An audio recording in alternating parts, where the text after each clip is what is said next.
What's going on, guys? Mark from Twisted Boost. Today we're going to be doing an oil change on the GMC Canyon here. Already got the thumbnail, and we're going to be using this 530 Mobil 1. That's what I always put in it. They did not have any Mobil 1 filters, so we had to get the Fram XG 20,000 mile filter. It's not a modified vehicle, so it just gets, whatever. We do have our awesome little bucket here that we picked up at Walmart, a little tea pitcher. We can measure out our oil because you can't really tell how many quarts you're putting in this thing, and they were out of the other jugs, so it is what it is. But that's what we're going to be doing today. Quick little maintenance on the truck and go from there. Alright, so we do got to move a little bit of stuff out of the way because we've been selling all these freaking movies and shit. People have been coming to pick them up. So we're just going to be moving that stuff right there. Ugh.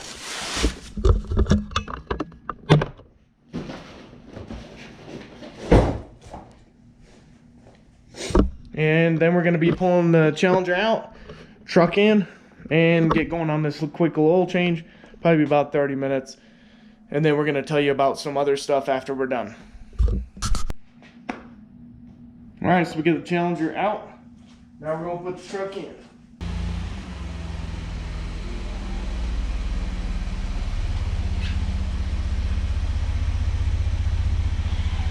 Little cap. That is your hangst housing for the oil filter, so I'm going to stuff a couple rags and shit down in there so that way it doesn't get anywhere on the freaking exhaust or on the frame rail. Pop off this here oil cap, and first of all we're going to check the oil, make sure that it is still the correct level, and see if we burned any. Alright, let's see what we got. Dang, look at that. Level is perfect. I do have to say these engines are pretty good. So we can just put that to the side. Now we're gonna figure out what size we need for that. I think it's like a 3/4 or something. We can go and get into this little handy dandy socket drawer. These are all impromptu videos, kinda.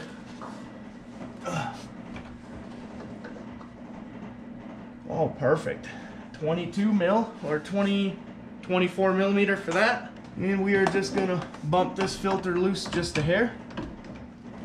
This is such a pain in the ass because it's down in there so far.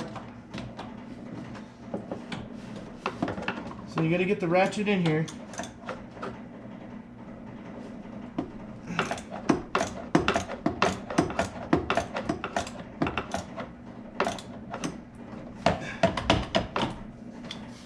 And it sucks because it's so deep in there. So we're gonna be using a swivel as well. That way we can get a little bit better angle on it. Doop, doop, doop. And this was done at the dealership last, I think. Alright, that's pretty loose. Yep, I can get in there by hand into it. We're going to be putting that right there.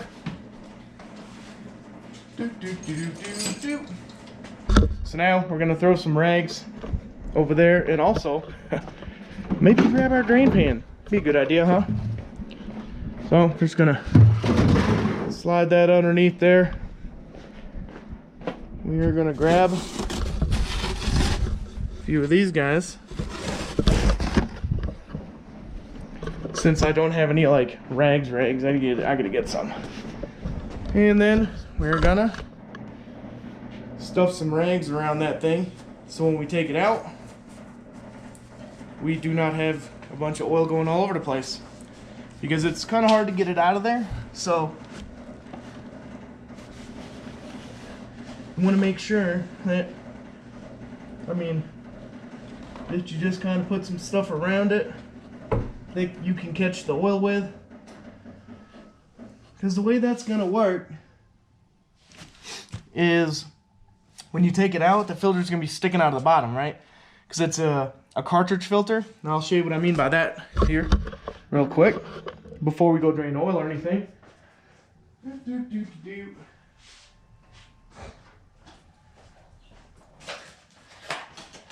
So by cartridge filter, I mean like this.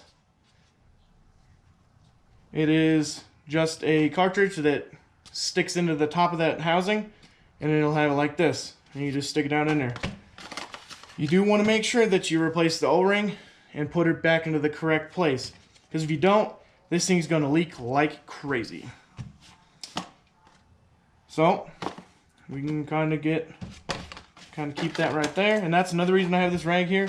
So we can just set the filter down up here. Now, we're going to go underneath the truck, drain the oil out, and go from there. Hopefully, we don't make a huge mess.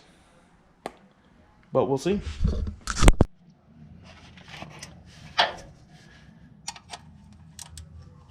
Oh, I got the wrong size. I do not know why I thought it was a 14, but it's a 15.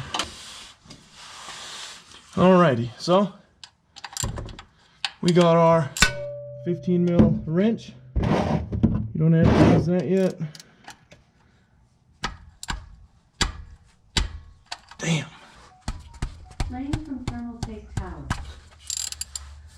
So you want to be kind of careful with it.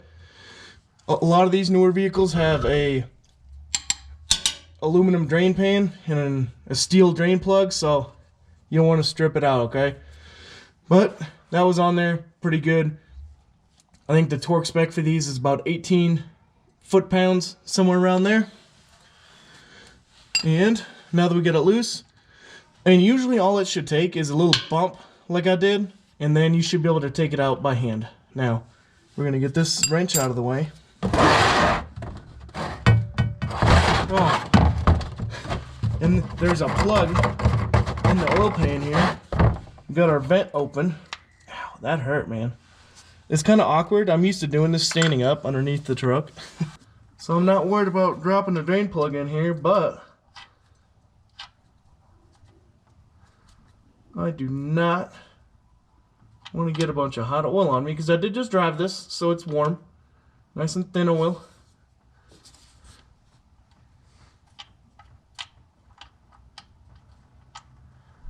And it's dripping a little bit. These shoot out super far too, as you can see. So you want to make sure that you got it under control before you start. It is, like I said, about 6 quarts. That's not draining very quickly.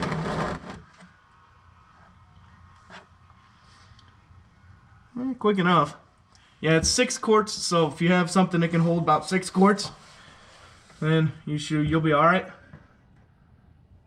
And it does seem to be draining pretty good. I might make those holes just a little bit bigger. It is worrying me just a hair. And if you can't tell, we'll start dripping back there a little bit.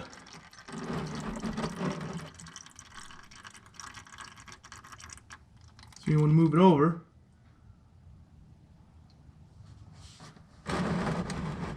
And then you can just move it back that way here. Should be alright. Now we're at work. At the shop, we usually wait till it's just a real thin drip.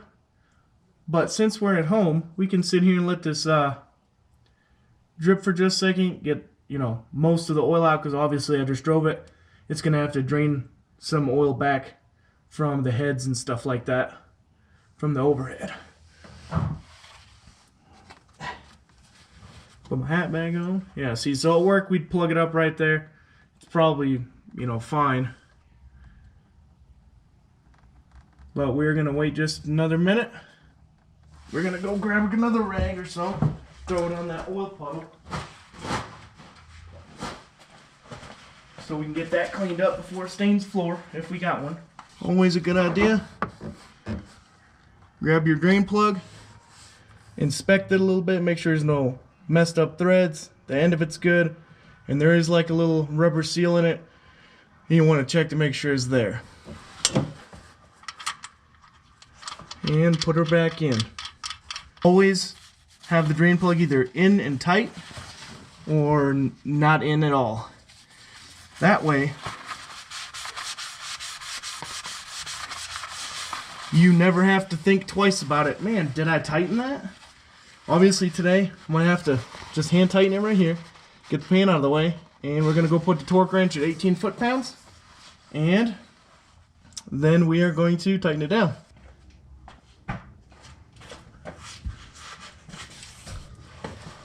Alrighty, now we have our torque wrench set to 18 foot-pounds, if y'all can see.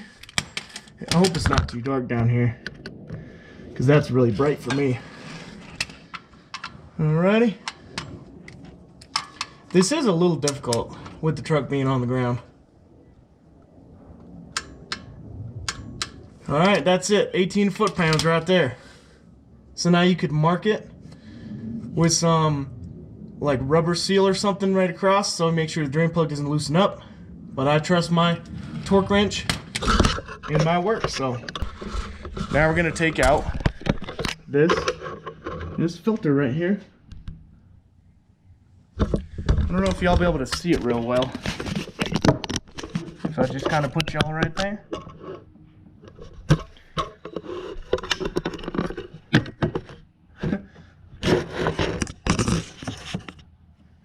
Let's see if we can see that.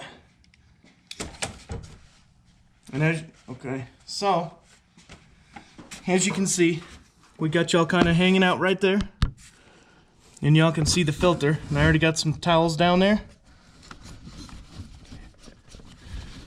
So this thing is gonna leak just a little bit when you take it out. So in order to not make a huge mess, we got some towels down in there.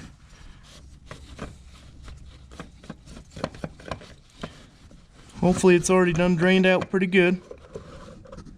Yep. No huge puddle of oil.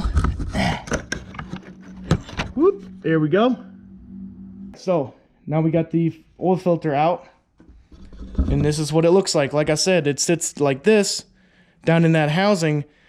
And here's that rubber seal I was talking about. At the beginning of the oil change, you remember, I loosened this filter housing, took the cap off, took the dipstick out. That way when you take the drain plug out, the PCV system isn't the only thing that can vent. So the air coming in while the oil is coming out, it's going to empty this housing too. I don't know 100% of the dynamics of how that's all hooked up, but as you saw, there was almost no oil that dripped out. Even in this thing, there's almost no oil. So what you do, you just pull it out. This is one of the more simple housings. As you can see, right there, there's that little hole in the bottom. So that's where this little clip just clips in there. Nope. So I guess we'll just do this. Tread depth gauge will work, or a small pick of some sort. I know Shane and Dakota, and then when they watch this video, they're going to like that. Using the old tread depth gauge. So, here's your seal. And it sits, that bottom lip sits right above there. So, I'm going to dump out our oil filter here. You can always compare to make sure they're the same. I like to put the filter in there first. And it doesn't take a lot to clip it in there. Just like that. It doesn't fall off by itself. Now, this one, we're going to put it on there. Just like this. That's all it takes. Bam. And it's sitting in that spot. Now, we are going to lube that with some new oil. So now, we're going to go and fill up our jug with 6 quarts of oil and grab a funnel. But we're going to put the bucket right there. And then you just open up the spout and let her run. So we're gonna do 3 quarts and 3 quarts. You just kind of fill this baby up.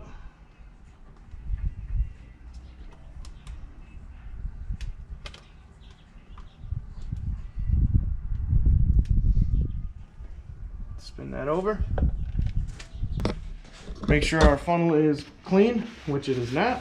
Now we can get rid of our filter and throw it down there so it can drain out, which obviously it doesn't really need to.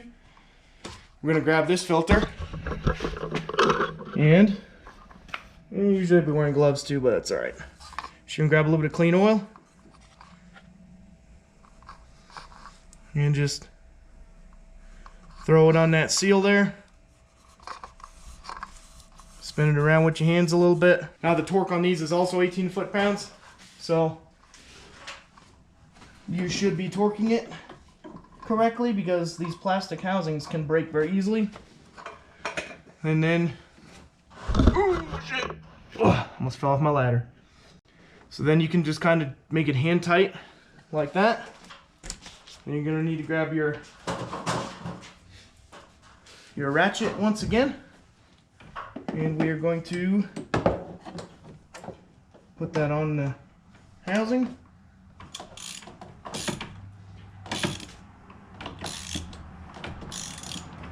Now you will notice that when you're wrenching, oh, it just stops, right? Just a small push further is all you need. I'm not gonna put my huge torque wrench that's, you know, 2 feet long onto that thing. Like I said, as soon as you can, once you get it hand tight, just so you don't cross thread anything, you just kind of keep going and it will just stop. I mean, if you don't want to go super fast because then you'll just over tighten it. So with these plastic housings, like I said, 2 fingers, 3 fingers, and they'll stop. You just go a little bit more. That's it. That's all it takes. Or just use a torque wrench and do it the right way. I went all the way behind the air compressor. Good job. So, got our first 3 quarts here. And it is going to go in. I couldn't find any jugs or anything to measure with when I was at Walmart, so now I saw these by the checkout. So I grabbed one. I mean, 4-quart bucket for like $1.50, you know? Alright, so here we are with our other 3 quarts. Just remember, guys, always look up the correct specifications for the oil and then add, you know, the correct amount, but adding a little bit less is always better. So if you want to put in, you know, 3 quarts the first time, 2.5 quarts the second time, and then start the truck, check it, that's perfectly fine. That way you can just add a little bit so you don't have to worry about overfilling it, because then you got to try to drain out some brand new oil. It's going to cost you money. It's a pain in the ass because you got to try to not drop the drain plug and stop it and all that stuff. So you can pop the hood. We can put some Rain-X in it. Alright, that's about enough of that nonsense. So, wipe off the tip. That's the biggest thing that I used to have pet peeves about. People in the shop filling oil, they just go like this, and then they try to like run it quick off the car just to not drip on it. I mean, come on now. That's crazy. You should never be doing that. You should never be dripping on a customer's car. Now we're ready to start the truck. It's always a good idea with these kind of filter housings to have someone else start the vehicle.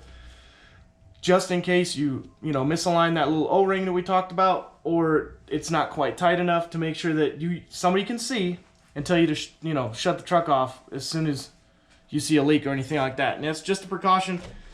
You don't have to do that. I could just jump in and start it and hop out and look, but it's a lot easier when someone is in the vehicle. That way you don't have to try to jump off a ladder or jump off a step and hurt yourself trying to get the vehicle to turn off. So we're going to start the truck, make sure everything's clear, and we're good to go.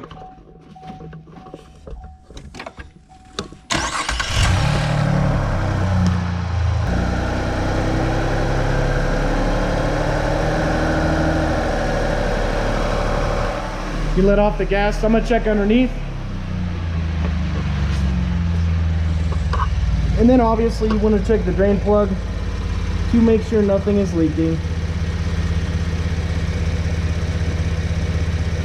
Alright, you can turn it off.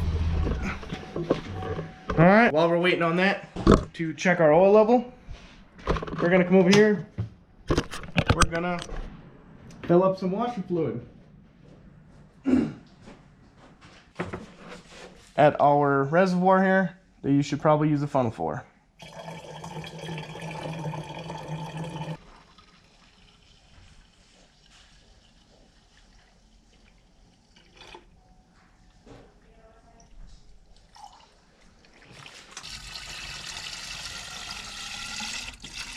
Aww.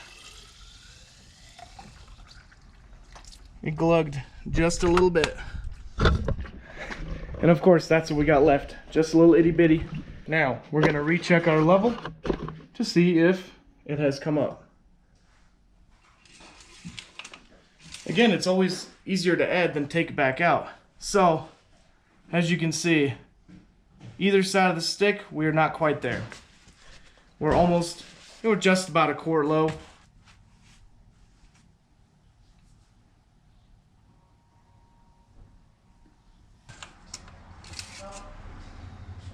Ooh, look at that. Half a quart brought it to almost full. So, we're gonna go grab just a hair more, throw her in there, it should be good.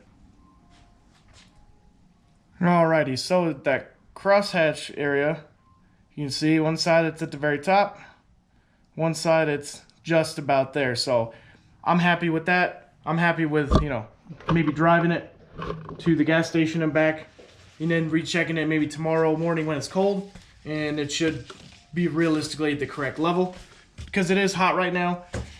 And we did start it, so there might still be some oil distributed, but for the most part, that should conclude the oil change. So again, then you just got to take out your funnel, which we got little tricks for. Bam, look at that. That's how you grab the funnel. Throw it in your bucket. Replace your oil cap. Bam. Collect all your tools. Throw the dipstick back in there since it is good to go. And then we are going to show you how to reset the oil light. Turn the key on. You don't even have to start the vehicle. So there's the change engine oil indicator. Hood open, you just dismiss everything. So from this screen, you're gonna use these buttons right here. We're gonna try to get you a little closer here. There we go. And you're gonna scroll down until you see this screen. Then you can go over, and then you have options of exit and reset. You just click the middle check mark right here. You just select it and hit, no, I can't see. Then you just hit reset. It's gonna ask you, are you sure you want to reset? Scroll over to yes. Reset it back to 100%, and then you can go back to your normal screen. So I hope you guys enjoyed checking out this little video of us changing oil in the Canyon. I did make it a little more structured to be more of a DIY instructional video, so it's not the normal vibe that's on the channel. Usually I'm either like, I hate life, or yeah, I'm fucking pumped, stuff like that. So one more thing we have to talk about at the end of this video. I know none of the products that I'm about to mention were in this video, but we did get accepted to the affiliate program from Chemical Guys. So as you guys see on our Facebook page and stuff, we share a lot of their posts. Well, now we're going to be making our own posts.